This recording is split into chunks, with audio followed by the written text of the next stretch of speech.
Can you talk about how to deal with bad reputation that is caused by a toxic person and how to stand hurtful gossip and teasing? Thank you, Juan, for the theme. We talked a lot in the past about judgment.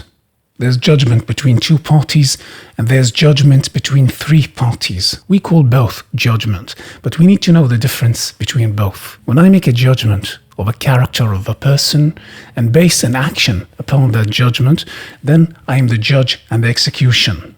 This is a judgment between two parties. If I decide to hire someone, then my judgment would shape my reality. If my intention is to hire a competent employee and my judgment was healthy, then I would make both the judgment to hire the relevant person and the judgment to reject the irrelevant person.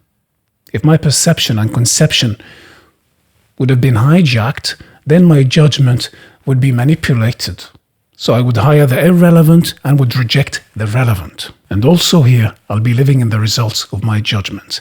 Now, of course, I'm aware of those nihilistic philosophies that rise in the eras of decay of any society as a result of the rise of narcissism and opportunism. We talked about this in the past. Those philosophies are designed to hijack the healthy judgment in order to privilege certain actors. So they love to preach avoiding judgment, and for that, they claim that there is no truth, there's no right and wrong. That's why I'm replacing here the concept of right and wrong with the concept of relevance to the objective and intention. So you want to call it right and wrong, relevant and irrelevant, good and evil, pain and happiness, however you want to call that, that's fine with me. However, after detecting both, we must make a judgment in order to choose between the two. Now, in addition to judgment between two parties, there's also judgment of a third party. Like in court, for example, we have two parties conflicting and a third party making a judgment. Not only in court, we can see that also, for example, in the theater or in films, where the audience is the judge of the characters and their conflicts. I won't speak now about who is entitled to make such judgment in real life and the consequences of the judgment, but this theme is the one condition to maintain any society's sanity. You want to destroy a nation? You want to destroy a society? You want to destroy a company? Just corrupt the judges there. Now we know that the measuring tool of the court is supposed to be the law. Of course, there, the claims are supposed to be backed up with facts and evidence. Now, in social life, the social judgment would be based on the social code, not necessarily on law. And in the theater or in films, the judgment of the audience would be based on the ethical code that is defined by the social code and the storyteller. And here kicks in the role of the storyteller in shaping and reshaping the social code. However, we need to distinguish between the social code and the ethical code and the moral code and the legal code. I talked about morality in the past already. The social code and the legal code are completely two different sets of rules, though sometimes they are used in the same context. Like when we see some courts in the United States using the jury system in order to make the judgment based on the social code even before the legal code. That way, the judge would not be responsible for the destiny of the suspect when the judgment is unjust, but the responsibility would be divided among the jury members who are representatives of the average citizen. Now, the ethical code in storytelling might be a little bit problematic because when we see a play or a film, the directors and the writers, they choose what to show the audience, and they show the audience the story with all the information that are needed in order for the audience to make a collective judgment. Same thing happens in real life. Society can't be exposed to all the facts. So most of us make judgments that are based on ignorance and emotional bias that is designed by the storyteller, appealing to our preferences and are confirmed by our wishful thinking rather than by facts and commitment to the truth. In two parties' judgment, the judge would be paying the full price of his or her judgment. But in three parties' judgment in real life, the third-party judge might not risk as much. So we might see that he or she are not really interested in genuinely knowing the facts before making a judgment.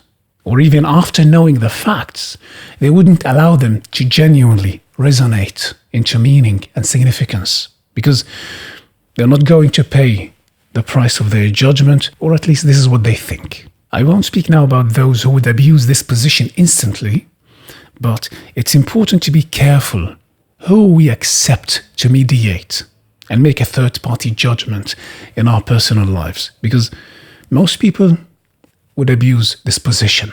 And when we speak about hurting someone's reputation, it means recruiting the public opinion to make a collective judgment either for them or against us, or either against them or for us.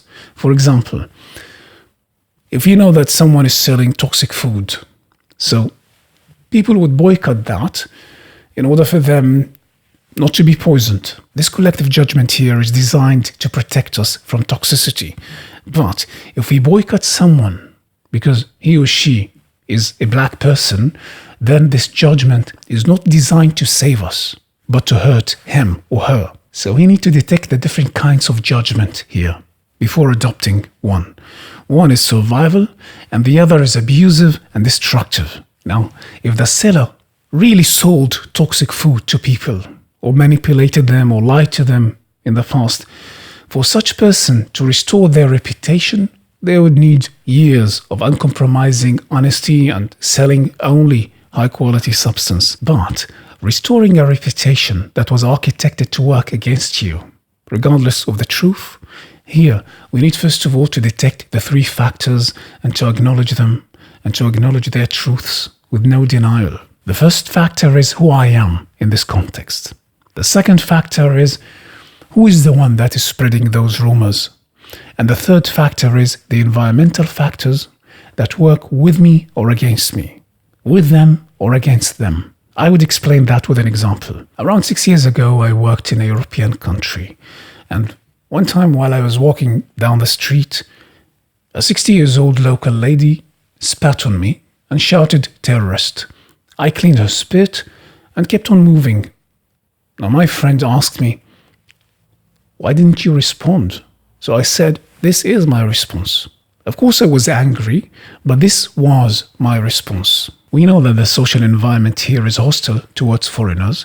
We know that the social ethical code would definitely side with a 60-year-old local lady rather than with a young foreigner man that has been for decades portrayed by storytellers on the mainstream media and on the local media as aggressive and emotionally and intellectually inferior. So we have the element of ethos working for her, age, nationality, gender. Environmentally, all those are already on her side, even before starting to explain anything. And even before anything happens, they are on her side. And a predator with so much advantages would mostly win. So this woman and her friends would be very, very happy to scapegoat an easy prey with such a low risk in order for them to promote their political agenda and to reframe the story with an aggressive, violent foreigner man who attacked a local old lady. And maybe an old lady was attacked by a terrorist, even when the news might not choose this title, but social media might. And then the damage would be irreversible, even after exposing the truth, and even when the masses know the truth, like a collective trauma that causes a collective emotional damage. This kind of damages would never be healed, even after exposing the truth, and even after everyone knows that it was all a hoax. Society's emotional traumas stay even after exposing the truth. This is also part of the environmental factors of our age. Technology. Everyone has a mobile phone. Everyone can make photography and film, and they can edit and publish their stories also when it's out of context. In this place here, don't get me wrong, it's not like I would never side with any statement that would attempt to limit freedom of speech or usage of those tools. On the contrary. But all I'm saying here is that we need to detect the new technology as a new environmental factor, and we need to consider that before making a judgment. Anyway, so from my point of view, I could see that this old lady was aware of the environmental factors that gave her a strategic advantage over me, and that she knew that she had the preconditioned support of the public opinion. And I could sense that she was craving an impulsive, violent reaction from me in order for her and her friends to confirm their nationalistic agenda and for her to be portrayed as a national hero on her Facebook profile, where her friends and her family would applaud her for being a strong woman who stood alone against an aggressive terrorist, and she succeeded to disable him with Kill Bill techniques. No one would see the cowardice because everyone sees what they want to see. After such an observation and detection of the three factors, what kind of judgment should I make? Is this lady a real physical challenge to me? No. Is she a dominant character in my life? No, I don't even know her. Is she worth it that I scapegoat my reputation for hers? With all due respect, I don't think so. Did I make the right judgment?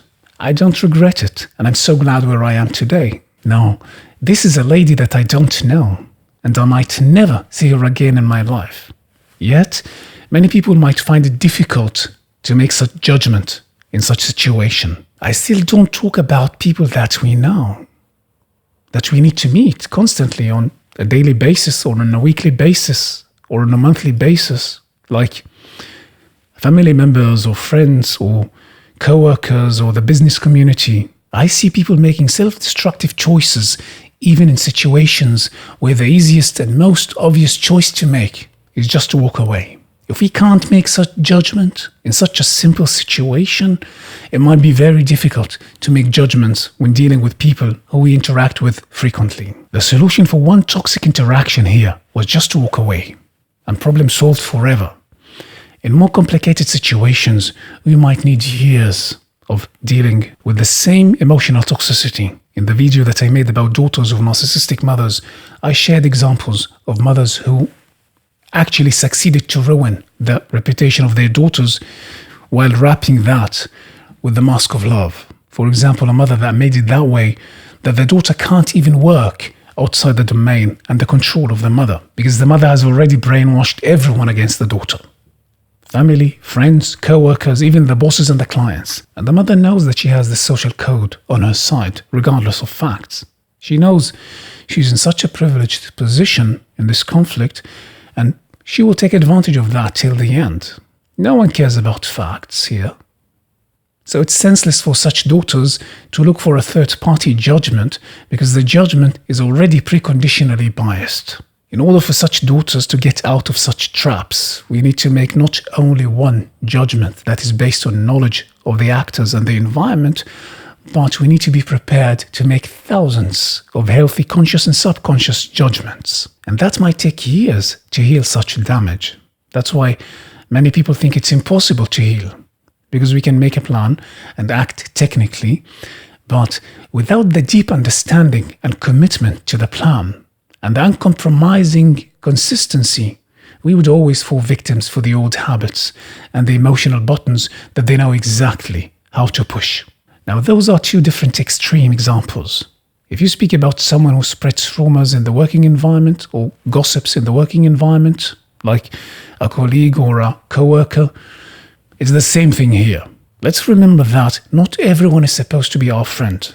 Not everyone is supposed to like us. Some are not designed to like us, regardless of how positive or loving we are. The lion was never supposed to be the friend of the sheep, and the wolf was never supposed to be the friend of the hyena. So, if you're a person of grace and courtesy, how can we expect from an opportunistic and an abusive entity to welcome us and integrate us in their pack? We would always be outsiders unless we find our own species. And for that to happen, we need to take down the masks and shake out all the false beliefs and self-sabotaging habits that were never designed to serve us. This theme is a bit complicated, but I hope I could give a hint or a sense of orientation. Thank you, one, for the theme. Thank you everyone for staying with me. I'm Shredy Jabarin. Ciao.